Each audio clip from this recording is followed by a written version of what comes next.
தென்பழனி மலை மேலே தண்டபாணி கோலத்திலே கண்குளிர கண்டு விட்டால் போதுமே என்றும் கருத்தில் உந்தன் அருள் வடிவம் தோன்றுமே.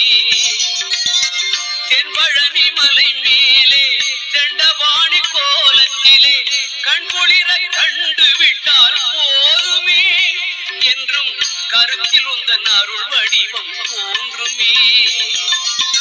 உள்ளத்திலே நீ இருக்க உன்னை நம்பி நான் இருக்க வெள்ளிமலையான் மகனே வேலையா என் வாழ்வு வளம் காண கடைக்கண் பாறையா.